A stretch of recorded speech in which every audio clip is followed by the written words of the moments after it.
Welcome back दोस्तों, अस्सलाम वालेकुम। आप देख रहे हैं शफ़क़त अवान टीवी। आज की वीडियो में मैंने आपको फ़ाइनल जो बिडेन का डिसीजन है इमिग्रेशन के हवाले से, वो आपको मैंने बताना है कि वो क्या हुआ है। और इसके अलावा मैंने आज की वीडियो में मैंने आपको बताना है कि जब आपने एक स्टेट से दूसरी स्टेट में शिफ्ट करना हो, जब एक स्टेट से दूसरी स्टेट में लोग जाते हैं तो वो अपने सामान के साथ क्या करते हैं, यहाँ पे क्या सामान करने के स्टोरेज जो है वो यहाँ पे कहाँ पे कायम है, जहाँ पे हम सामान को रख सकते हैं और उनका किराया क्या होता है। और वो स्टोरेज हर काउंटी, हर ड्यूपेज, हर जो स्टेट है वहाँ पे वाक़या होता है। फॉर एग्ज़ाम्पल, आपने सामान जब एक जगह से दूसरी जगह जाना, या तो सामान उसी अपार्टमेंट में छोड़ जाते हैं या फिर यह है कि स्टोरेज में रखवा सकते हैं, फिर जहाँ पे भी आपने जाना खुद ही अब जाते हैं। तो उसके बारे में आपको बताऊंगा। तीसरा मैंने आपको बताना है कि यहाँ अमेरिका में भी लंडा बाज़ार है। लंडे बाज़ार से मुराद है जिसमें यूज़ चीज़ें बहुत सस्ती दामों मिल जाती हैं। कुछ लोग जो है उसको वैसे ही दे जाते हैं, कुछ लोग जो है डोनेशन के तौर पे दे जाते हैं, तो उसको फिर लोग ख़रीद लेते हैं। उसके बारे में मैं आपको बताऊंगा। उसको यहाँ पे कहते हैं गुडविल स्टोर्स। तो उसके बारे में भी आपको साथ साथ अपडेट्स दूंगा। तो आप शुरू करते हैं कि बिडेन ने जो फाइनल डिसीजन लिया है वो क्या है। तो वो ये डिसाइड हुआ है कि जो फैमिलीज़ अपार्ट थी, अपार्ट से मुराद है रीयूनाइट करने से मुराद है कि जो मैक्सिको और अमेरिका के बॉर्डर पे जो फैमिलीज़ दूर थी एक दूसरे से, वो मोस्टली ऐसी फैमिली थी जो जो कि जो छोटे बच्चे उनके साथ यहाँ पे आए थे, और ट्रंप ने उनको ऑर्डर किया था कि जो अडल्ट हैं वो यहाँ से चले जाएं और जो छोटे बच्चे हैं वो यहाँ पे अपने रिलेटिव के पास रहें। मोस्टली होता यह है कि लोग जो छोटे बच्चे हैं ना, उनके साथ जब फैमिलीज़ आती हैं, मैं क्या बताता हूँ, फैमिलीज जब आती हैं तो वो यहाँ पे उनके साथ असाइलम क्लेम करती हैं। तो मैक्सिको और अमेरिका के बॉर्डर पे बड़ी तादाद में लोग आए हैं, जो मैक्सिको से भी आए होते हैं, बाकी दुनिया से भी आए होते हैं। तो वो फिर जब छोटे बच्चों के साथ, माइनर बच्चों के साथ जब आते हैं यहाँ पे, तो असाइलम क्लेम करते हैं। तो ट्रंप ने ये किया था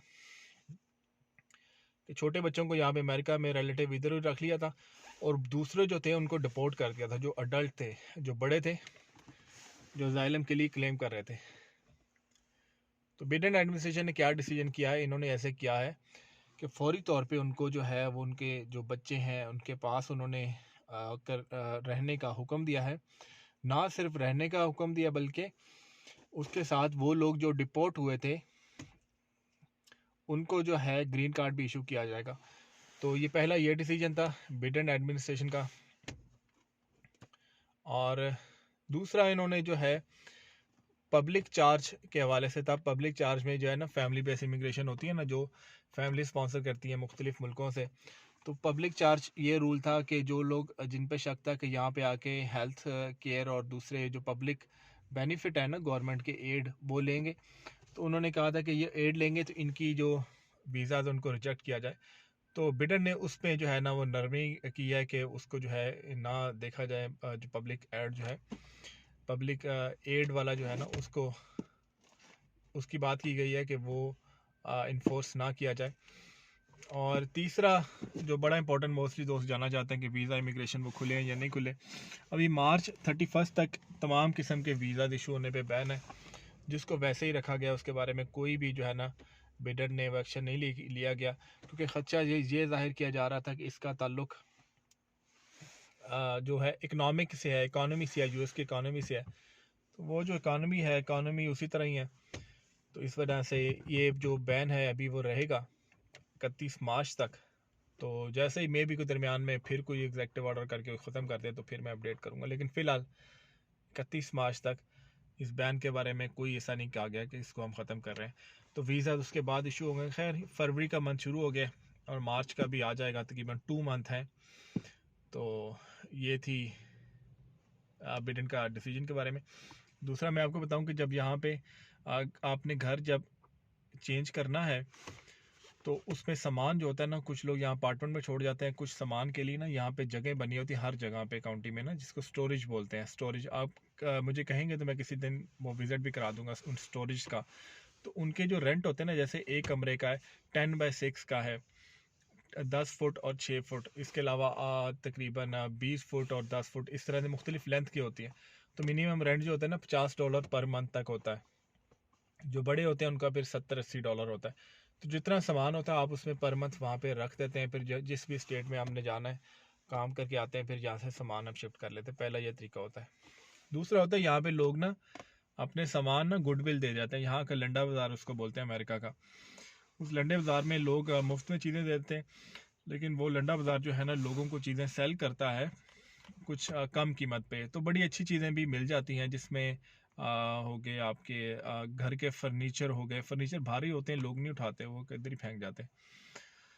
फर्नीचर होते हैं, इसके अलावा खेलने का सामान होता है, कुछ टॉयज़ होते हैं। बस इस तरह की चीज़ें जो है ना, कभी आप कहेंगे तो मैं लंडा बाज़ार का आपको विज़िट करवाऊँगा। अमेरिका का लंडा बाज़ार ये हर जगह पे वाक़या है, यूनाइटेड स्टेट की बड़ी स्टेट में। और एक बड़ा इंपॉर्टेंट क्वेश्चन है, दोस्तों ने मुझसे पूछा हुआ है कि यार हमने ना 1 बेडरूम 1 कमरे का जो अपार्टमेंट है ना उसको लेना है रेंट पे। तो 1 कमरे का अपार्टमेंट या 1 कमरा रेंट पे, यानी कि $400-500 रेंट, वो हमें कहाँ पे मिलेगा?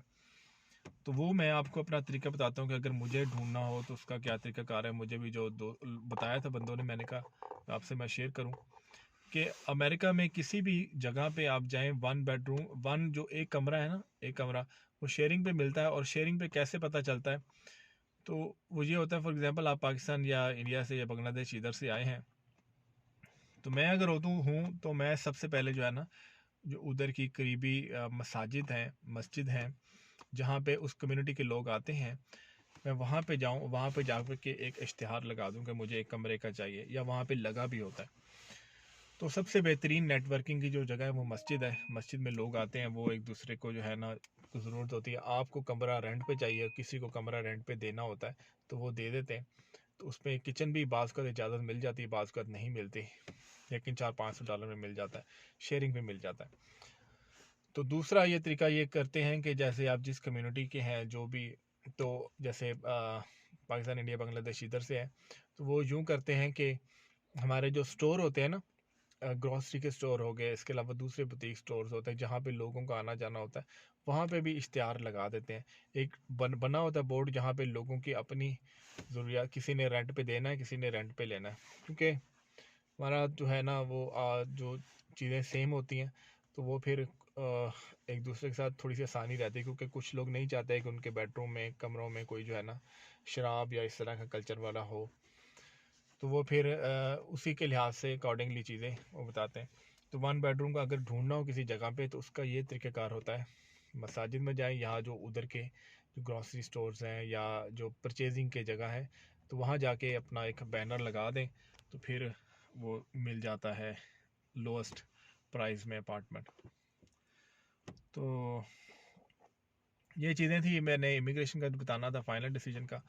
और मैंने इसके अलावा जो है वो लंडे बाज़ार का बताया, फिर मैंने बताया कि स्टोरेज जहाँ पे कहाँ पे होती है। तो अब मुझे एक जॉब भी मिली है, मैं उसका एक्सपीरियंस आपको वो शेयर करूँगा कि मैंने कैसे पाकिस्तानी डिग्री पे यूनाइटेड स्टेट में अकाउंटिंग मैनेजर की जॉब ली। तो शेयर करने का मकसद सिर्फ यही है कि ये मैं फिर मेरे पास उसका ऑफ़र लेटर भी पड़ा हुआ है, कॉन्फिडेंशियल एग्रीमेंट। मैं ये ना आगे एक वीडियो में ना पूरा आपको पढ़ के बताऊंगा, और आपको जो है ना थोड़ा बताऊंगा कि मैंने पाकिस्तानी डिग्री पे कैसे जॉब हासिल की, और अभी मैं क्या कर रहा हूँ, और अभी क्या काम हो रहा है, जिससे ये है कि मे बी आपको हेल्प आउट हो सके, या आपको अंदाज़ा हो सके, एक्सपीरियंस हो सके। तो जहाँ से भी देख रहे हैं, आपके दिल में जो भी ख्वाहिश है अल्लाह ताला पूरी करे, आपके रिज़्क़ में, उम्र में, सेहत में बरकत दे। शफ़क़त 1 TV देखते रहिए, चैनल को सब्सक्राइब कर लीजिए। मिलते हैं नेक्स्ट वीडियो में।